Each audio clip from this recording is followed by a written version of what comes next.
Lectura del libro Metafísica 4 en 1 por Connie Méndez. ¿Quién es y quién fue el conde San Germán? En esta modesta obrita, la autora no pretende dar la última verdad respecto al conde San Germán, ni el ascendido maestro San Germán, siendo los dos una misma persona. El propósito es de aclarar, en lo que sea posible, primero ciertos enigmas que quedaron en las mentes después de la desaparición del conde. Segundo, comunicar ciertas revelaciones que nos han sido encomendadas y que verás tú al final del libro. Estas aclaratorias y revelaciones son además de gran valor para completar la enseñanza metafísica para la nueva era que nos fue transmitida por el propio maestro San Germán. Al final encontrarás también una extensa bibliografía sobre el enigmático personaje, pero esta autora recomienda cautela en la aceptación indiscriminada de todo lo escrito sobre él, en aquella época de gran ignorancia respecto a la verdad espiritual que hoy conocemos, ya que aquellos escritores de memorias y biografías, reporteros sedientos de sensacionalismo, se basaban en suposiciones, conjeturas y opiniones personales, todo producto de la mente carnal. El adepto venía siempre a espiritualizar la Europa medieval, a tratar de impedir el gran desarrollo de la euflobia con que hemos casi paralizado el planeta Tierra, pero esto ha sido totalmente ignorado hasta el presente por la gran masa humana, hasta que el pleno conocimiento de la ley, de mentalismo y la actuación de la llama violeta están haciendo ascender la conciencia humana para lograr escalar el gran peldaño iniciático en que nos encontramos ya, lanzándonos a la órbita de Uranio y entrando a la presencia Yo Soy. Primera parte. ¿Quién es y quién fue el conde San Germán? Capítulo 1. Muchísimo se ha escrito sobre el fabuloso, enigmático, misterioso conde San Germán, el hombre maravilla, que llenó el escenario europeo en los siglos XVII y XVIII. Los archivos oficiales, papeles de Estado y asuntos extranjeros de toda Europa contienen copiosas menciones del conde y después de su desaparición surgieron numerosas novelas y memorias, las primeras inspiradas por el prodigioso personaje, entre las cuales se destacan como más famosas Zanoni, de Bulwer-Lytton, el conde de Montecristo, de Dumas padre, y la Pimpinela escarlata de la baronesa Orczy. Al conde lo rodeaban dos corrientes, una de celos y envidia, porque gozaba de la confianza y la admiración de reyes, sabios y estadistas más destacados de Europa. La otra corriente, de profundo respeto y afecto, en la cual participaban las órdenes esotéricas, las sociedades secretas y las sectas ocultistas de todas partes. La primera corriente procuraba hundirlo, encarcelarlo y desterrarlo a donde fuera llegando, tildándolo de traidor cuando más, de charlatán cuando menos. Sin embargo, jamás fue sorprendido en la más leve traición a la confianza que era depositada en él, ni sus grandes riquezas fueron jamás extraídas de aquellos con quien establecía contacto. Todo esfuerzo para investigar la fuente de sus recursos resultó infructuoso. No utilizaba ni bancos ni banqueros. Sin embargo, se movía en una esfera de crédito ilimitado que jamás fue puesto en dudas por otros ni abusado por él mismo. Los intentos de apresarlo fracasaron siempre. El conde se deslizaba y desaparecía misteriosamente para reaparecer de inmediato en un país diferente. Los escritos que surgieron más tarde y que aún existe no logran explicar una sola palabra de los enigmas y misterios tocante al conde, ya que todo está basado en conjeturas, suposiciones, opiniones de la conciencia humana, sin un ápice de conocimientos esotéricos o espirituales. La verdad sencilla respecto al conde San Germán es que era un iluminado, un adepto, un enviado especial de la jerarquía blanca para cumplir múltiples misiones con numerosísimas obligaciones. La historia repite a ciegas que nació el 26 de mayo de 1696, hijo del último soberano de Transilvania, Ferenc II Rákóczi, y la princesa Carlota Amadea de Hesse-Rheinfels en el castillo Rákóczi en los Montes Cárpatos. Perseguido por Carlos VI, quien lo destronó, Ferenc II quiso proteger a su hijo del príncipe Rákóczi y después de haber hecho circular la falsa noticia de la muerte del pequeño, lo envió a sus dependencias de Florencia al cuidado de Gia Gastone, el último de los Medicis. El príncipe era un mozo muy inteligente y adelantado espiritualmente. A los 14 años se destacó en el movimiento francmasónico italiano durante el tiempo en que seguía estudios en la Universidad de Siena. Su padre era un patriota muy querido por su pueblo. Fue desterrado en Rodosto, Turquía, donde fue rodeado por una pequeña corte hasta que murió en 1735. El príncipe acudió al lecho de muerte de su padre y luego fue enviado por el sultán en misión diplomática a Transilvania. Poco se sabe sobre el príncipe durante esos años. La historia húngara no lo trata con simpatía cuando lo llama hijo de una alemana que nunca vivió en Hungría, que creció alejado de su tradición Rákóczi como un extraño en el pueblo de su padre, y en ese mismo año acusa su muerte temprana. Es importante que el estudiante se percate bien de las aparentes contradicciones para que vaya absorbiendo lo que la evidencia sugiere. A pesar de que se manifestaba un muchacho adelantado espiritualmente, el príncipe jamás dio ninguna prueba de las facultades que más tarde desplegó.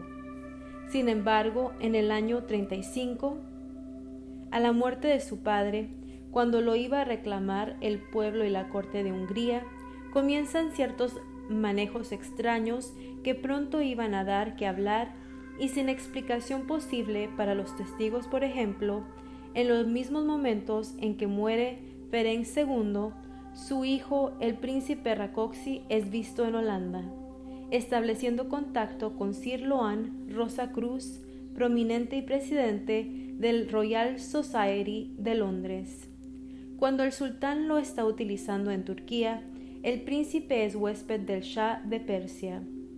El príncipe muere públicamente, un año después que su padre, cuando los acontecimientos lo iban tal vez a atar a una vida oficial en Hungría, y apenas muere en Turquía o en Transilvania, aparece en Escocia, donde vive misteriosamente hasta el año 1745. De ahí se traslada a Alemania y a Austria, con misiones industriales, de donde sale a estudiar alquimia en la India.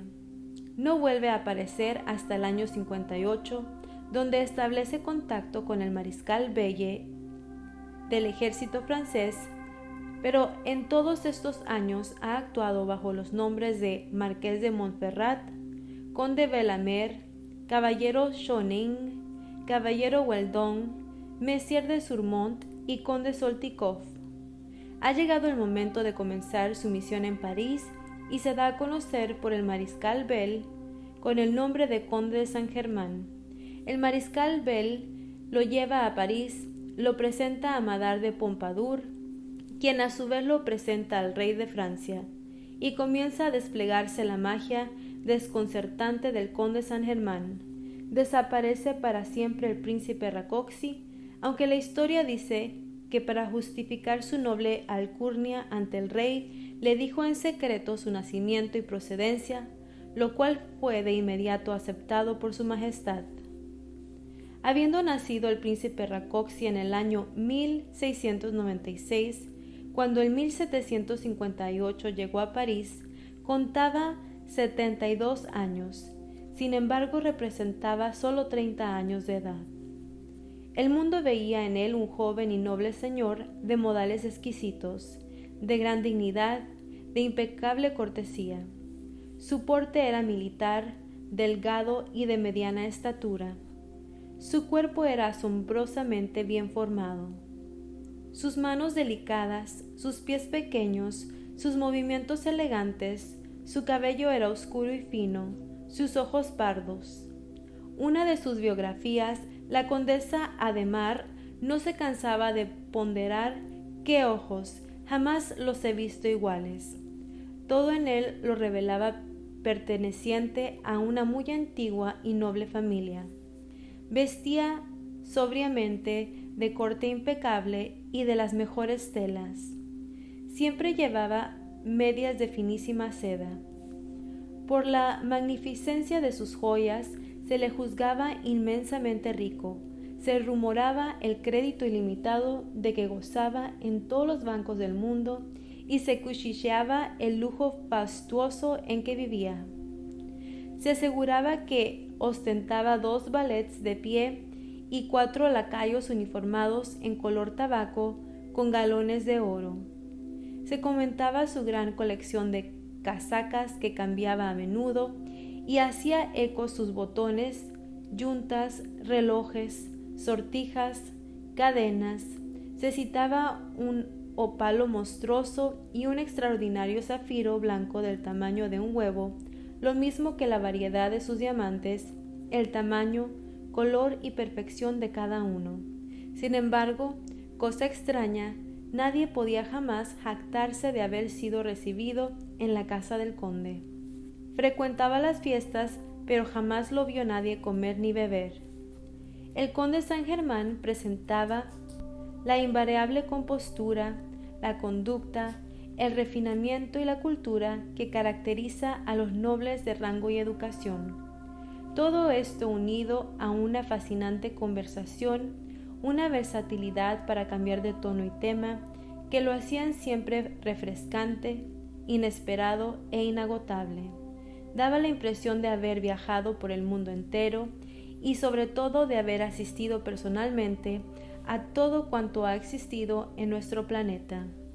El conde era sin duda un acabado diplomático, un genio artístico, un excelente músico y compositor que ejecutaba el piano con maestría, que el violín rivalizaba con Paganini, que cantaba con una lindísima voz de barítono, que pintaba y esculpía como los muy grandes y que al parecer vivía eternamente, ya que por admisión propia su descubrimiento de un líquido especial lo había mantenido vivo durante 2000 años. En Londres, en la casa Walsh de Catherine Street, en el año 1740, el conde publicó varias composiciones. Conocemos solo una, un aria de su pequeña ópera L'inconstanza delusa, la pérfida inconstancia, compuesta en el estilo rococó del siglo XVIII, muy bonito, muy florido. Al final damos la dirección donde se puede encargar el disco de esa pieza, que tiene además el atractivo y la corroboración de comenzar con las notas tonales del adepto. Maestro ascendido Saint-Germain, do, fa, de la quinta octava del teclado. Vamos a aclarar de una vez la razón del nombre que escogió este adepto, para figurar en aquella misión. Por supuesto, no cabe duda alguna de que para que un hombre inteligente pudiera introducirse en la corte más brillante de Europa, le era indispensable un bonito nombre y título nobiliario, francés con preferencia y auténtico. Esto último tenía que ser a prueba de investigaciones. Corre el dato de que los dominios de Ferenc Rakovsky en Italia se llamaba de Saint-Germain. No podemos asegurarlo ni tampoco comprobarlo, pero algo de eso hay sin duda, ya que los maestros, teniendo el privilegio de mirar desde el pasado más remoto hasta personalmente, lo hacen ya equipados con toda la preparación necesaria. Su tarjeta de visita tenía que abrirle desde las puertas soberanas de las cortes hasta las más herméticas de las organizaciones espirituales que tienen ojos para ver y oídos para escuchar. El conde San Germán. Ya hemos visto cómo entraba y salía. Habla en el idioma esotérico de todas las sectas. Al introducirse en la masonería francesa, donde inició a Diderot, anunció que era el más antiguo de todos los masones, por no decir que había sido el propio fundador de la orden. El maestro San Germán no tuvo necesidad de elegir otro nombre para continuar en sus misiones para los humanos, ya que paulatinamente ese nombre se iba transformando, de acuerdo con el cambio de las conciencias espirituales de miembro de la Fraternidad Blanca a hermano mayor. No estamos suponiendo o inventando cuando dejamos sentado que el príncipe Rákóczi y el conde San Germán eran una misma persona.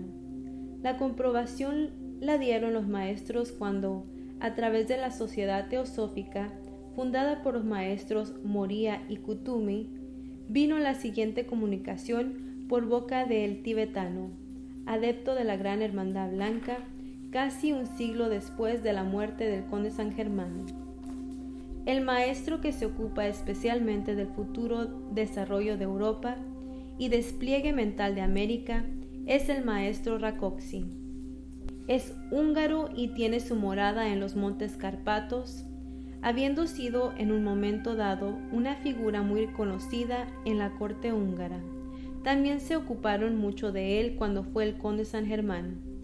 En la logia de la Fraternidad Blanca se le llama usualmente el conde, y en América actúa como administrador general en los planes de los hermanos mayores. Puede decirse que actúa como encargado de llevar a la práctica en el plano físico los planes del Cristo. Para todo el que sepa leer entre líneas, esta comunicación habla claro, pero como estamos para aclarar enigmas, haremos notar. El despliegue mental de América se refiere al principio de mentalismo que, aunque fue dado por Hermes Trismegisto, no se le dio la importancia capital que encierra hasta que Mary Baker Eddy, fundadora de Christian Science, comenzó a divulgarlo. Ella fue el anuncio de la era venidera, era de la mujer, a fines del siglo XIX, exponente del principio mental que rige en esta era. La comunicación habla del maestro Rákóczi en tiempo presente y presente en el planeta a pesar de que históricamente había muerto. Dice textualmente, el maestro se ocupa, es. También dice, es húngaro y tiene su morada en los Cárpatos. Que, habiendo sido en un momento dado figura muy conocida en la corte húngara, de hecho admite que al mismo tiempo fue el conde San Germán, y agrega, de quien se ocuparon mucho. La esencia de la comunicación afirma que el príncipe Rákóczi se le llamaba en la Fraternidad Blanca el conde, fundiendo sin disimulos a las dos entidades. Luego admite que el conde es el instrumento de la hueste ascendida en el continente americano y finalmente deja entrever lo que para la fecha de la comunicación no se había divulgado aún, que el maestro San Germán iba a ser el avatar de esta era de Acuario, trayendo a la práctica en el plano físico, o sea, manifestándose el Cristo de la era, como se manifestó en la era inmediata anterior el Maestro Jesús. Los adeptos no tienen necesidad alguna de reencarnar para poder circular en la tierra y entre los hombres. Si es que tienen que entrar en nuestra atmósfera por un tiempo corto, hacen denso el cuerpo etérico y por consiguiente visible a nuestros ojos físicos, o si es que tienen que cumplir una misión de larga duración, digamos de unos meses o unos años, ocupan un cuerpo prestado, lo cual requiere el gasto de mucho menos energía que el sistema anterior. Es totalmente impráctico renacer de un vientre de mujer volviendo con la conciencia envuelta y sin memoria, además de tener que esperar tantos años para alcanzar la edad adulta y poder cumplir una misión de altura.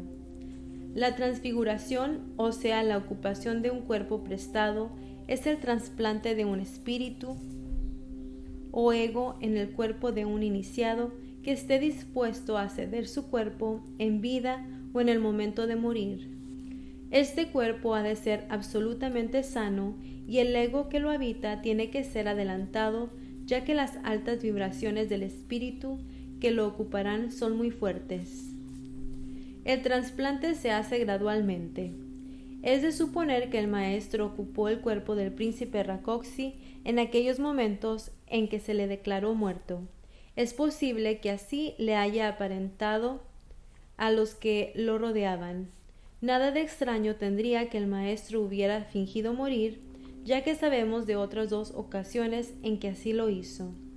El adepto que ocupaba un cuerpo prestado tiene todo el poder para reformar la estructura atómica de ese cuerpo, de manera de adaptarlo a sus propias necesidades. Por esa razón, el conde San Germán no tenía necesidad alguna de comer ni beber, ya que disponía de la sustancia universal que obedece instantáneamente e incondicionalmente las órdenes de un maestro. El propio maestro San Germán ha admitido haber ocupado unos 40 cuerpos prestados en diferentes ocasiones y por diferentes propósitos o misiones en la tierra. Sabemos que uno de estos fue el cuerpo de San José, esposo de María Virgen. Misión más delicada y misteriosa no ha habido nunca que sepamos. Después de 2000 y pico de años, aún se ignora la completa verdad. Otra ocupación de cuerpo prestado fue la del almirante Cristóbal Colón, destinado a encontrar, sin perderse ni naufragar, el Nuevo Mundo, anunciado por el Maestro Jesús, donde debían desarrollarse tantas nuevas dimensiones y conciencias. Sabemos por un antepasado de esta autora, íntimo amigo y compañero de viajes de Colón, que eran ocultistas los dos, lo cual da margen para deducir que poseían los dos un grado avanzado de conocimientos y que Colón podía muy bien haber prestado su cuerpo al adepto que lo llevó al éxito en sus viajes, al mismo tiempo que cumplía los planes de la jerarquía blanca, como atestiguan los archivos planetarios del Royal Tetón de Norteamérica y Machu Picchu en Sudamérica. Una tercera ocupación parece haber sido la del libertador Simón Bolívar, ya que las actuaciones del maestro San Germán siempre han sido en pro de la liberación de humanos, de naciones, de ideas y de almas. Esta hazaña de Bolívar, con toda la gloria y la importancia que se le da y que merece, no ha sido aceptada en toda magnitud. Escalar los picos nevados de la cordillera de los Andes, sin caminos, libertar sin armas ni soldados de escuela, fueron una serie de milagros característicos del conde San Germán y del maestro San Germán. Capítulo 3.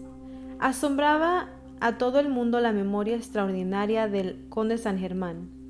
Repetía páginas enteras después de una sola ojeada.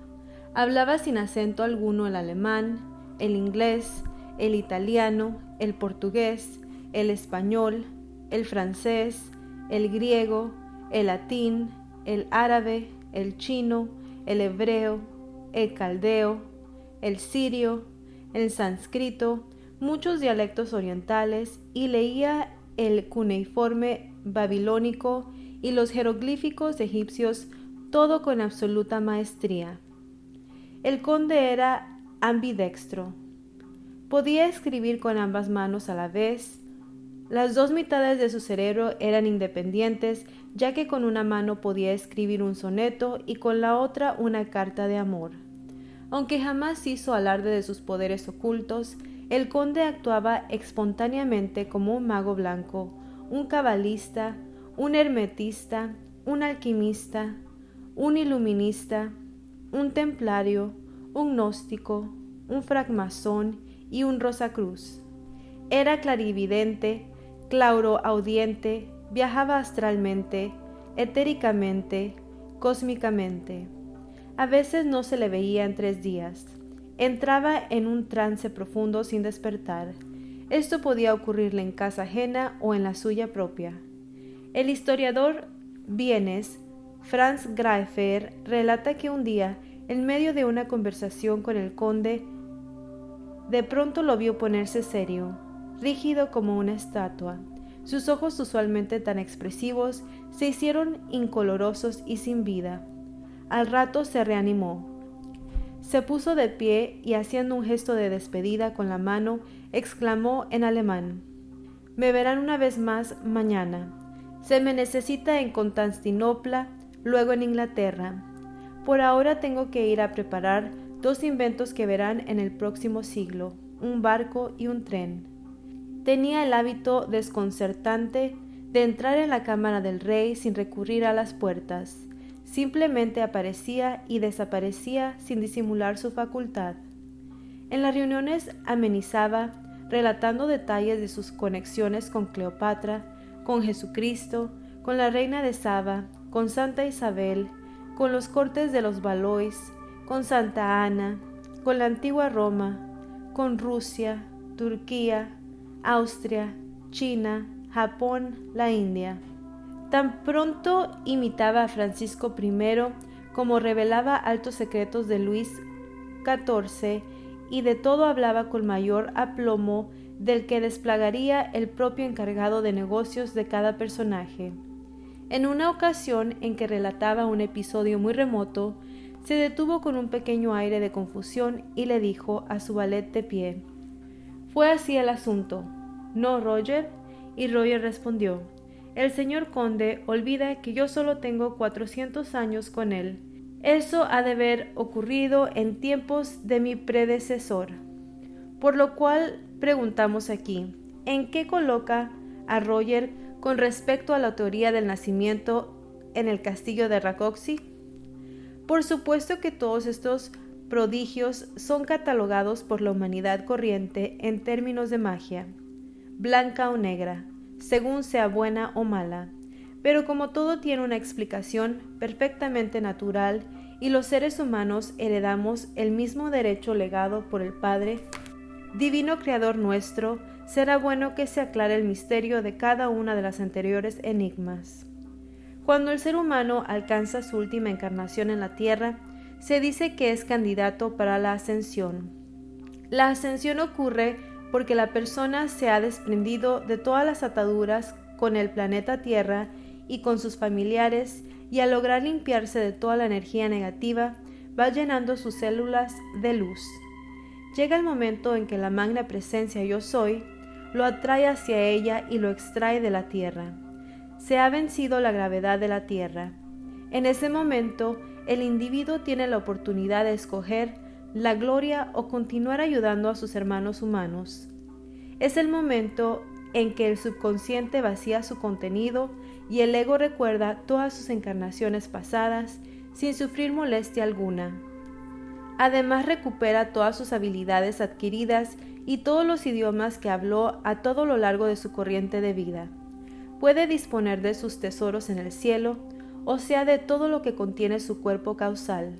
Pero si el ego prefiere ascender a gloria, debe entregar todo lo acumulado para bien de la humanidad.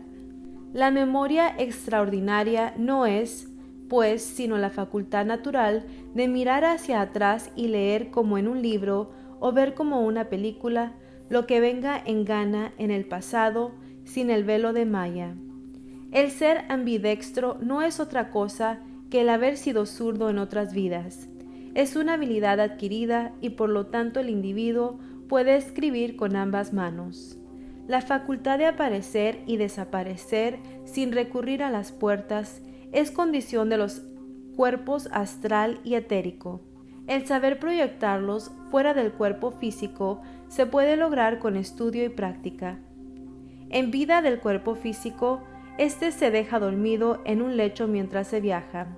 Ayuda mucho el saber primeramente que al solo pensar en un lugar o en una persona se está allí o con ella. En cuanto a Roger, es tal vez la prueba más consciente de que ambos estaban ocupando cuerpos prestados en aquel siglo. Roger manifestaba ser pupilo, iniciado y servidor inseparable del maestro. Capítulo 4. El problema del dinero es uno de los que más preocupa a la humanidad. En todas las crónicas respecto al conde se manifiesta una gran curiosidad por saber de dónde provenían las sumas que aparentemente derrochaba en sus joyas esplendorosas para costear su vida en la corte y para ataviarse tan noblemente. Sin los conocimientos espirituales que enseña la actividad Yo Soy, no queda otra respuesta que la alquimia. El mundo le plantó la chapa de alquimista y no buscó más. La ley de correspondencia dice que como es arriba, es abajo y viceversa. La alquimia sí existe en todos los planos, solo que como vamos descubriéndolo en todo, las cosas se hacen más sencillas, más livianas, más rápidas a medida que se asciende en el plano espiritual y por el contrario se hacen más pesadas, más retardadas, cada vez más laboriosas a medida que se desciende en el plano material. La transformación de los metales en oro es idéntica a la transmutación de la energía en el plano mental espiritual. Se trata simplemente de reconvertir las formas e imágenes mentales negativas, destructivas en el oro puro, de las virtudes que nos pertenecen en el plano de Yo Soy.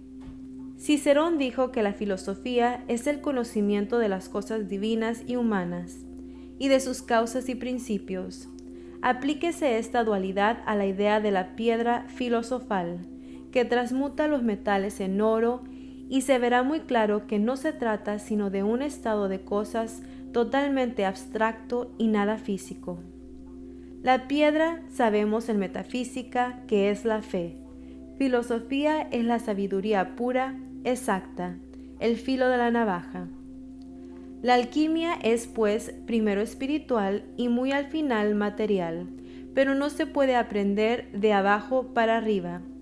El que sabe transmutar la energía por medio de la llama violeta, primero y luego por medio de las demás llamas, ha encontrado la piedra filosofal. Irá transmutando la acumulación de energía que le impide manifestar el oro de la abundancia en su vida. Generalmente los alquimistas eran seres muy sabios, muy versados en las ciencias más ocultas. Los signos cabalísticos que emplean eran fórmulas y ecuaciones muy profundas. Sus jerigonzas eran tapadijos para que los neófitos no se pusieran a experimentar con sustancias peligrosas, ya que los curiosos leen y le dan una interpretación totalmente errada a lo que leen, sobre todo lo espiritual, porque solo hacen caso a la letra muerta. Es verdad que ante los propios ojos de Jacques Casanova de Saint-Gall, el conde tomó una moneda de 12 centavos, la expuso a cierta llama hasta que se volvió roja, y cuando se hubo enfriado, se la entregó a Casanova. Tan grande fue el asombro de éste al constatar que era oro puro, que expresó la duda de que San Germán hubiera tal vez cambiado la moneda por otra. El conde simplemente le contestó: «El que duda de mis conocimientos no merece hablar conmigo», y le mostró la puerta. Para un ser de talla del conde San Germán existen todas las posibilidades. Un iniciado, un adepto, un maestro de esa magnitud no encuentra dificultad alguna para transformar un centavo en pieza de oro, cuando solo tiene que alargar la mano y extraer del aire el oro que le sea menester. Esta verdad no la puede ni creer, ni comprender sino aquel que se ha apercatado del principio de mentalismo hasta el punto de hacer conciencia de él. Por haber sido totalmente ignorado hasta el siglo pasado, es que el mundo se llenó de alquimistas que buscaban oro por el camino fácil, ignorando la verdad. Ya estamos en el peldaño en que muchos van a realizar el hecho de que si se visualizan en plena llama dorada, bajando de la presencia y sintiendo gratitud por ello, no tardarán en precipitar toda la sustancia que les sea necesaria. Este es un paso en la alquimia espiritual y no puede fallar. Hay que aclarar un punto vital, sin el cual no actúa la alquimia espiritual. La presencia yo soy no puede hacer descender su sustancia dorada al ego inferior, a menos que el canal se encuentre limpio. Limpio significa no entorpecido por la amargura. Esta amargura la forman las críticas, la chismografía, la mala voluntad, el rencor, el recuerdo constante de los males pasados, las emociones violentas. La forma más práctica de lograr un ánimo ecuánime en todo momento es esforzarse para no dejarse afectar por ninguna circunstancia lastimosa o que impaciente. Cuida tu alegría y tu buen humor, ya que toda pérdida de paciencia, toda consideración con el error te será cobrada con creces. No solamente porque afecta tu receptividad del bien que desea darte tu presencia yo soy, sino porque cuando llegues a esas alturas de alquimia espiritual, tus cambios de ánimo, tus fluctuaciones emocionales afectan destructivamente a todo tu ambiente y a tus familiares y relacionados, y si eres jefe de grupo, a todo tu grupo. Para evitar este peligro es mejor no asistir donde estén ocurriendo cosas tristes, negativas y dramáticas. Ya la persona que se halla en esta octava ni es menester que visite enfermos o que haga paces colocando las manos o que contacte directamente ninguna especie de problema. Su tratamiento universal del yo soy llega a todas las latitudes. Su tratamiento tiene que ser a distancia, porque muchas veces el practicante encontrará que sus vibraciones son demasiado fuertes para el enfermo. Capítulo 5. El landgrave Carlos de Hesse-Kassel, duque de Schleswig, emparentado con el príncipe Rákóczi por la madre de este, la princesa de Hesse-Rheinfels, era un ocultista muy adelantado, íntimo amigo del conde y tal vez el único que conocía toda la verdad respecto a él. La muerte del conde San Germán en el castillo de Duque Carlos en Ekeforde, en Suecia, el 27 de febrero de 1784, es tan falsa como su nacimiento en Transilvania. Pero no era la primera vez que el maestro desaparecía de la circulación sin dejar tumba ni lápida, como veremos más adelante. Por algo dijo Voltaire en una carta a Federico el Grande: el conde San Germán es el hombre que nunca muere y que todo lo sabe. El duque Carlos quemó todos los papeles del conde después que éste desapareció, quedando únicamente el manuscrito de la muy santa Trinosofía, único libro que dejó escrito el conde San Germán. Intrigada, Madame Blavatsky, 2 siglos después, hizo un comentario en la Sociedad Teosófica. ¿No es absurdo que un hombre de la notariedad de San Germán haya sido enterrado sin pompa ni ceremonia, sin supervisión oficial, sin el registro policial que siempre interviene en los funerales de los hombres de rango? ¿Dónde están estos datos? No existe ni un papel que los contenga. Añádase a esta negativa que el conde ha sido visto muchas veces después del año 1784, en una conferencia privada muy importante con la reina Catalina de Rusia en el año 1785. Se le apareció a la princesa Lamballe momentos antes de ser decapitada. Se le apareció a Jeanne du Barry, la amante del rey, también en los momentos que esperaba en el patíbulo en los días del terror de 1793, que el conde de Chalons dijo haber conversado con San Germán en 1788, en la Plaza San Marcos en Venecia, la noche antes que él partiera a Francia. En el siglo presente, por los años 1920, el obispo Leadbeater de la Iglesia Católica Liberal, paseando en Roma, se encontró con el maestro San Germán, vestido como cualquier caballero italiano, y conversaron por más de 1 hora en el Pincio.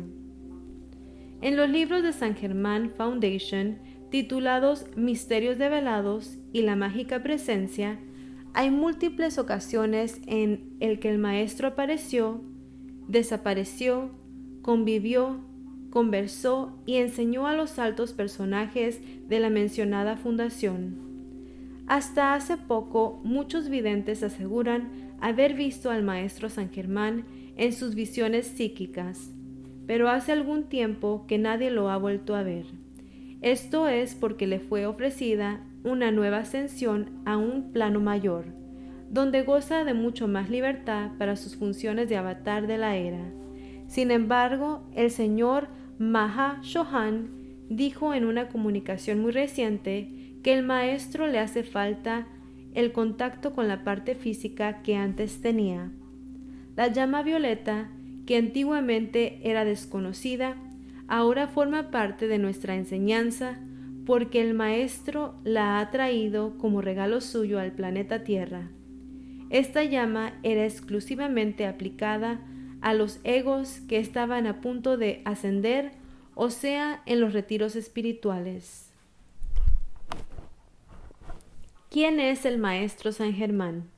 Como ya hemos dicho, el maestro ha tenido otro ascenso últimamente, después de haberle entregado a la tierra el inmenso recurso de la llama violeta transmutadora, don supremo que libera del karma, del purgatorio, de los castigos que los hombres se proporcionan ellos mismos, de toda energía mal calificada y de toda creación humana, por ley del círculo.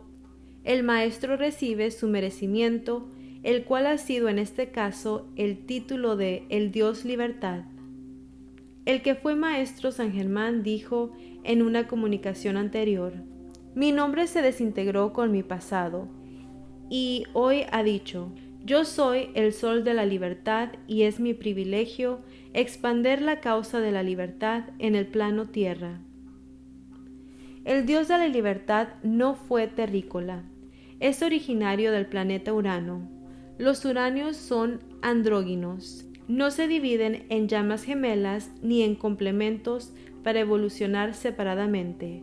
La relación de la diosa Portia con respecto al Dios de la libertad es la de una poderosa asistencia en las grandes ceremonias cósmicas. El iluminado escritor esotérico David Andrias, en su libro Adeptos de los 5 elementos, da la explicación de eso que suele llamarse el caos moral de estos tiempos, o sea, la situación que prevalece en la juventud, consumo de drogas y homosexualidad. Brevemente, la influencia urania lleva a cada humano a buscar intensamente su polo opuesto en su propio ser interior.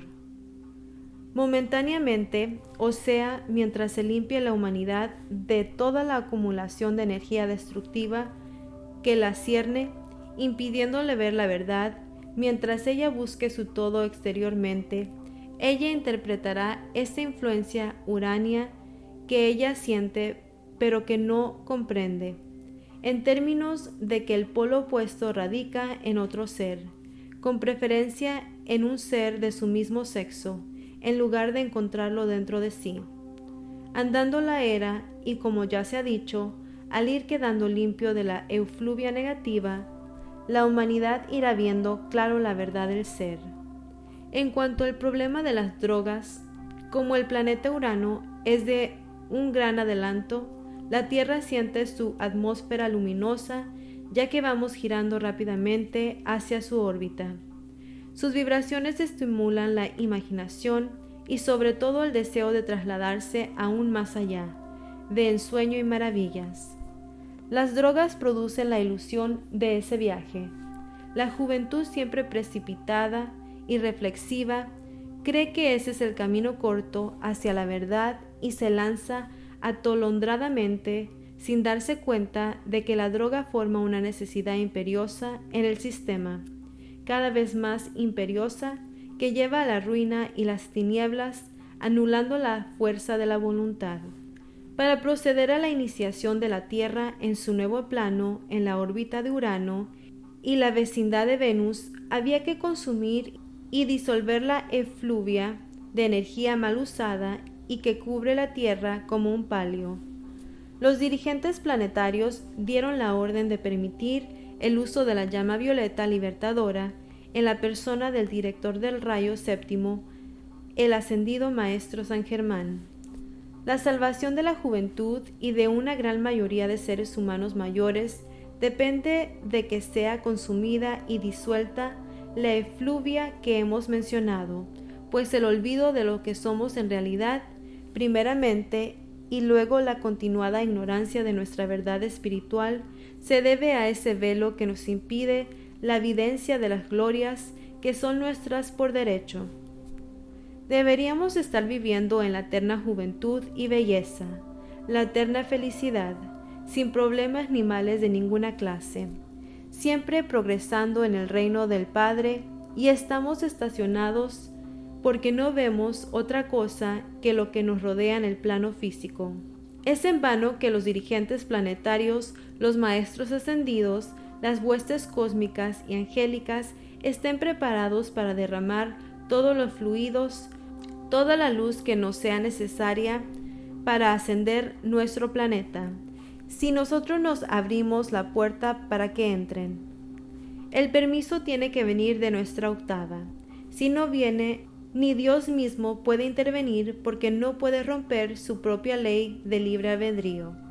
Este librito ha sido hecho con el fin de revelar todo lo que se ha esforzado el Maestro San Germán para irnos llevando hacia el punto culminante de la ascensión, la iniciación del planeta, ya que aquellos que no se encuentren en estado de limpieza suficiente para convivir con sus hermanos en la órbita de Urano y la proximidad de Venus serán retrogradados a un planeta infrahumano.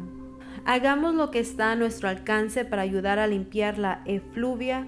Hagamos lo siguiente 3 veces diarias por espacio de 5 minutos. En el nombre de la amada presencia Yo Soy, invoco la llama violeta libertadora a que envuelva y encienda a todo electrón que compone el planeta Tierra y todos sus habitantes encarnados, hasta que todo y todos sean puros y radiantes. Gracias, Padre, que me has oído. Visualicen la llama violeta envolviendo primero nuestro propio cuerpo, luego nuestra casa, nuestro barrio, nuestra ciudad, nuestro país, nuestro continente y nuestro planeta entero. Ayudemos a salvar a nuestra juventud y a nuestros hermanos. Que la luz te envuelva.